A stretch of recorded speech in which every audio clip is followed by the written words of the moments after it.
Just do the introduction.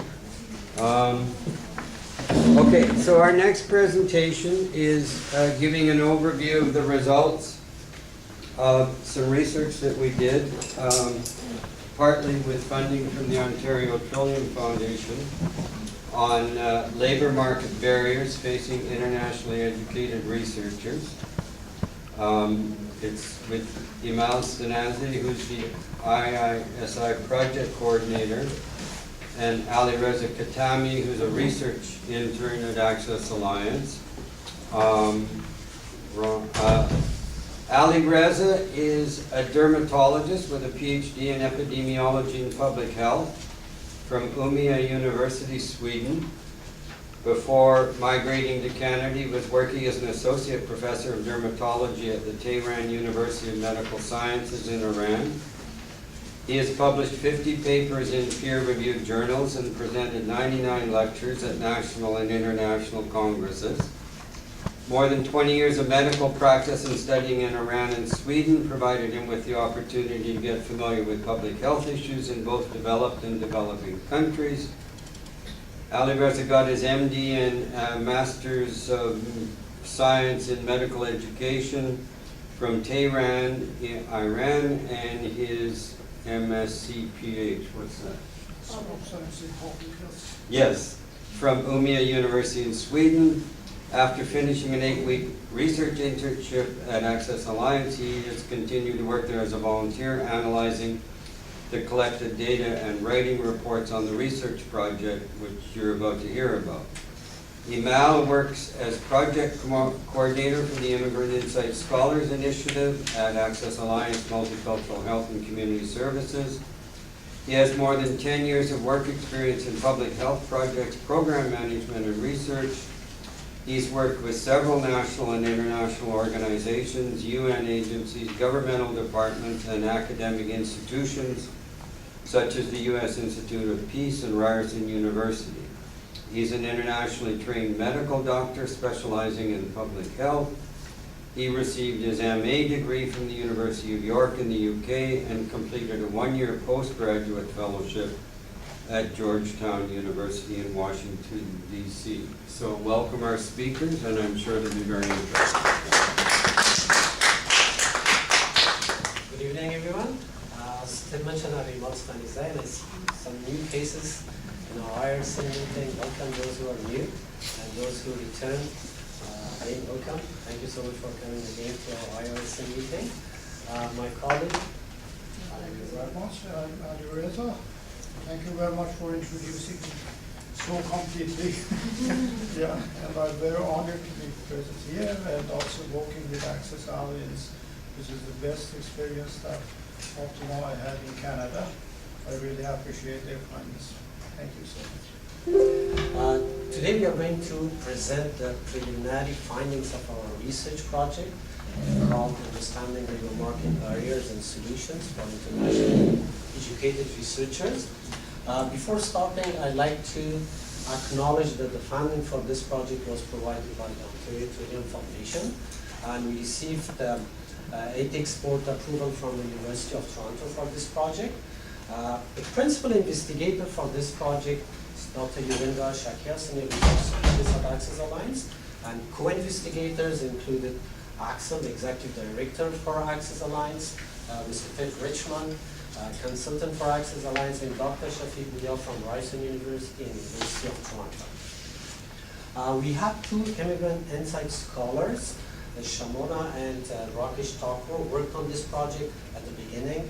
Especially they were involved with the design of the project, data collection, and then later on we had the privilege of having Dr.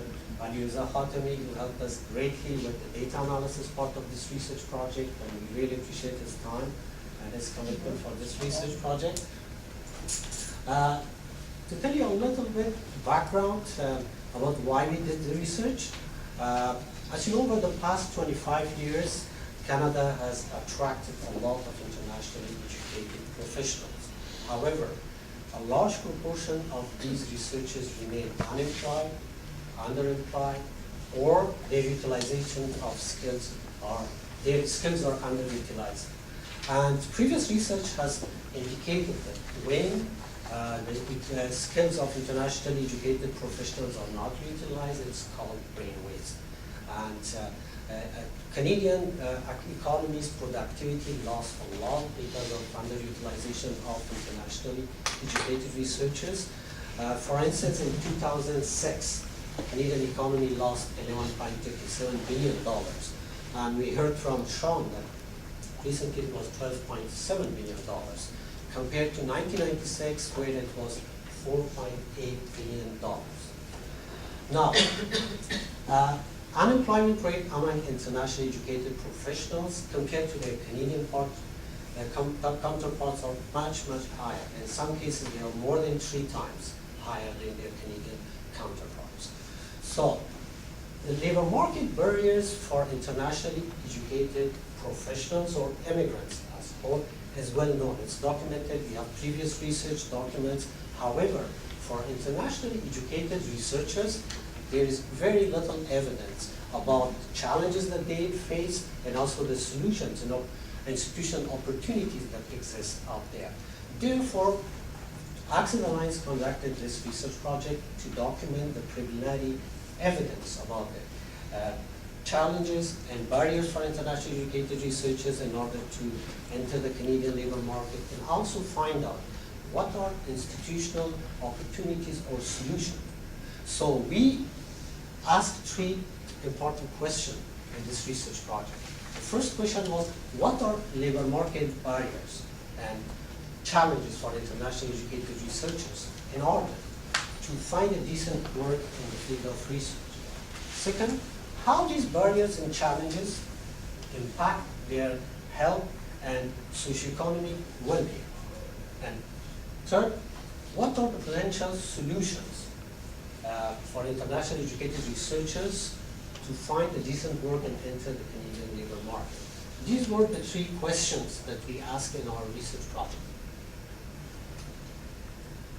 In terms of our research, this exploratory research used qualitative methods. We used a combination of focus group discussions with key informant interviews using ground theory framework. Our sampling method, we use purposive sampling in order to ensure diversity and also equity for participation of our recruitments. The recruitment strategy we have for focus group discussions, we targeted internationally educated researchers who have arrived in Canada in the last 7 years. And for key informant interviews, we targeted HR managers, decision makers, and employers, working with research institute and also with employment services organizations who were working closely with international researchers. In terms of our data collection methods, we conducted 4 focus groups, 3 of them with internationally educated researchers who were still struggling to find job in terms of research, and 1 focus group with those who were able to secure a job in the field of research. In terms of key informant interviews, we conducted 11 key informant interviews. Again, they were HR managers and decision makers and employers who were working with internationally educated professionals. All our focus group discussions were audio recorded, and they were transcribed verbatim. We followed all Access Alliance data security protocol and also the University of Toronto's REB application process. In terms of analysis, Alireza will have to discuss it. First and foremost, thank you very much, Emal, for the wonderful presentation and introducing this research so nicely. Again, I use the opportunity to thank everybody at Access Alliance who allowed me to be part of this great team and working there. So, with regard to analysis, the constructive utility approach was used, and it was facilitated by using MD112 Plus software. It was inspired and based on the works of Cathy Chalmers And we went through initial coding, focus coding, finding categories, subcategories, axial coding, extensive memory writing, finding core categories, developing theories, and then diagramming it, and also trying to take care of for having a good and trustworthy research. This is an example that how we moved from the text to initial coding to focus coding to subcategory and categories, and finally define the image teams. And I'll explain the data gathering. It was happening between September to December 2018. Totally, there were 22 internationally educated researchers in 4 focus group discussions, and 11 key informant interviews were conducted. IERs, internationally educated researchers, were from 11 different countries. They were in Canada for an average of 3.4 years, and the range was between 6 months to 7 years. And most of them were landed as permanent residents using a federally skilled worker visa. The profile of the participants is summarized here. We have both female and male participants. About 60% of our participants were female. Most of the participants were from the age group of 25 to 44-year-old. And the background studies, biomedical and health sciences were the most frequent one, with more than 50%, and it was followed by humanities and the IT and computer sciences. Region of home country basically was from 2 regions, South Asia and Middle East. The sampling has some limitations because, as you see here, there is no participant from East Asia, Africa, South America, or Europe. And the highest obtained degrees were PhD in 10 out of 22 participants. It was almost half of the participants, followed by master's degrees, MD, MBBS, with some 1 years and 2 were not actually specified. This is a statement that I know people in this room will recognize from it.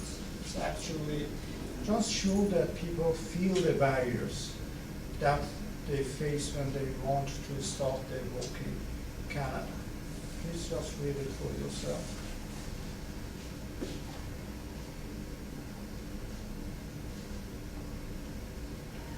And just to mention a number of the system of barriers that we found in our research, there were non-recognition of international credential and experience, and these also include some perceived barriers, like lack of Canadian experience and education, information and service gaps, employers' practices, no specific programs for hiring IRs exist, and limited number of job opportunities in the research sector.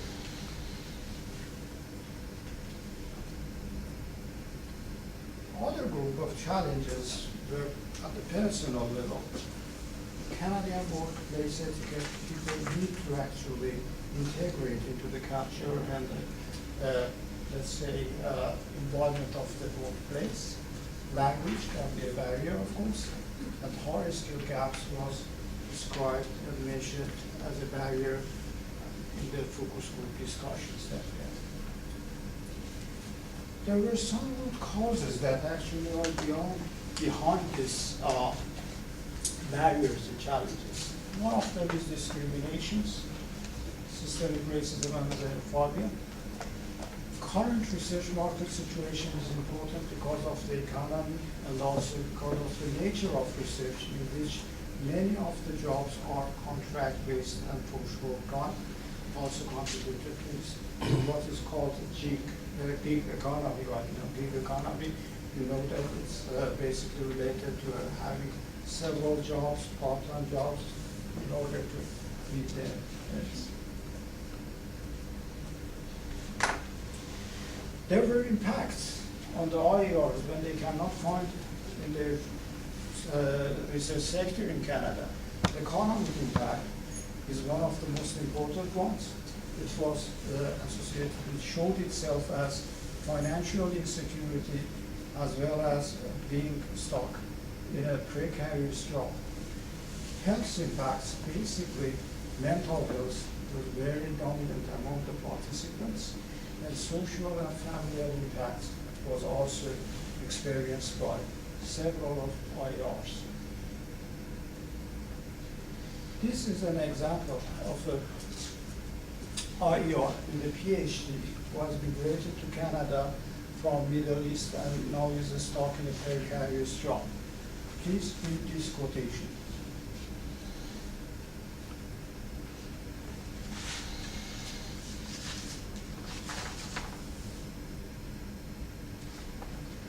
So you see that it would be very difficult, someone with that kind of experience, and I can say that this person has published more than 20 papers, actually is now working at a shift, night shift in a gas station right now, and they still cannot find a decent job in the research market. But the main focus should be on solutions, I guess. So let's start with what come up during the interviews with KIs and also focus group discussions with IRs. The skilling up was one of the most important things. People believe that they have to improve their skills, and it has a very diverse spectrum to improve it, from improving the hard skills up to skills for communicating with people, soft skills. I mean that also they suggested some programs and participation in co-op internships and mentorship programs, so on. Networking is also very important, and the concept of networking might be a little bit different in Canada from all back countries. So this is something that, again, should be encouraged to follow. Mentorship and informal coaching was one of the most important things. Many people who have a mentor actually could succeed, but those who try to find everything by themselves usually were not so successful. Determination and persistence was mentioned by many people, that you should not be disappointed. Try again and again and again, and finally you may find success. Proper preparation of job application, including resume and cover letter of intent, is very important. I can say that it was one of the very interesting things that many of the people who participated in the focus group discussions say that there are too much emphasis on the resume and cover letter. But KIs believe that still it might be not enough, because they receive some resume, cover letters and applications that really are not tailored to the jobs that actually people apply to them. And it's different from the keywords that they find in the job postings and so on. Fortunately, we have one here who has great experience and thought of at Ryerson University about these issues. And last but not least was socio-cultural integration, which is very important again. And some solutions are not at personal level. These are at policy level or at demand side. Developing policies and programs to facilitate hiring IRs. This is important. There should be some programs. Apparently it's not enough. There are some policies, there are some programs, but might be not enough right now.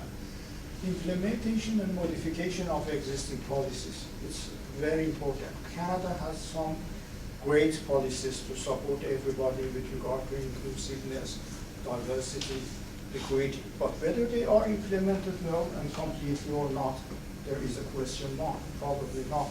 So modification and implementing the existing policies is also very important. Increasing governmental support for research was basically mentioned by the key informants, because they were who actually head of the different research institutions, working in HR, or actually were directors, executive directors, and so on.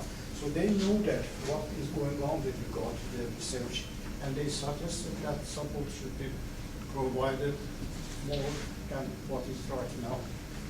Developing evidence-based immigration policies also, I think that there were some talk right now that, okay, federal government bring a number of the immigrants, but regulatory bodies that are finally making the decision who, for example, get the license to practice as a medical doctor here is not a governmental institution. So basically there should be more collaboration with these parts, and it should be more based on the evidence, existing evidence, that how this immigration policy should be set and taken care of.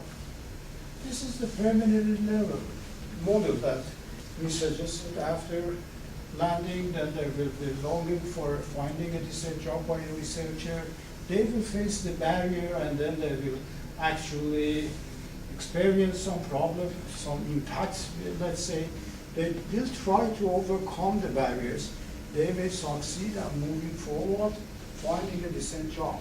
But in some cases, they may fail, and actually they stick in a precarious job. And it will become a vicious cycle, because then they will feel more, experience more impacts, and then they will actually more stick in the precarious job.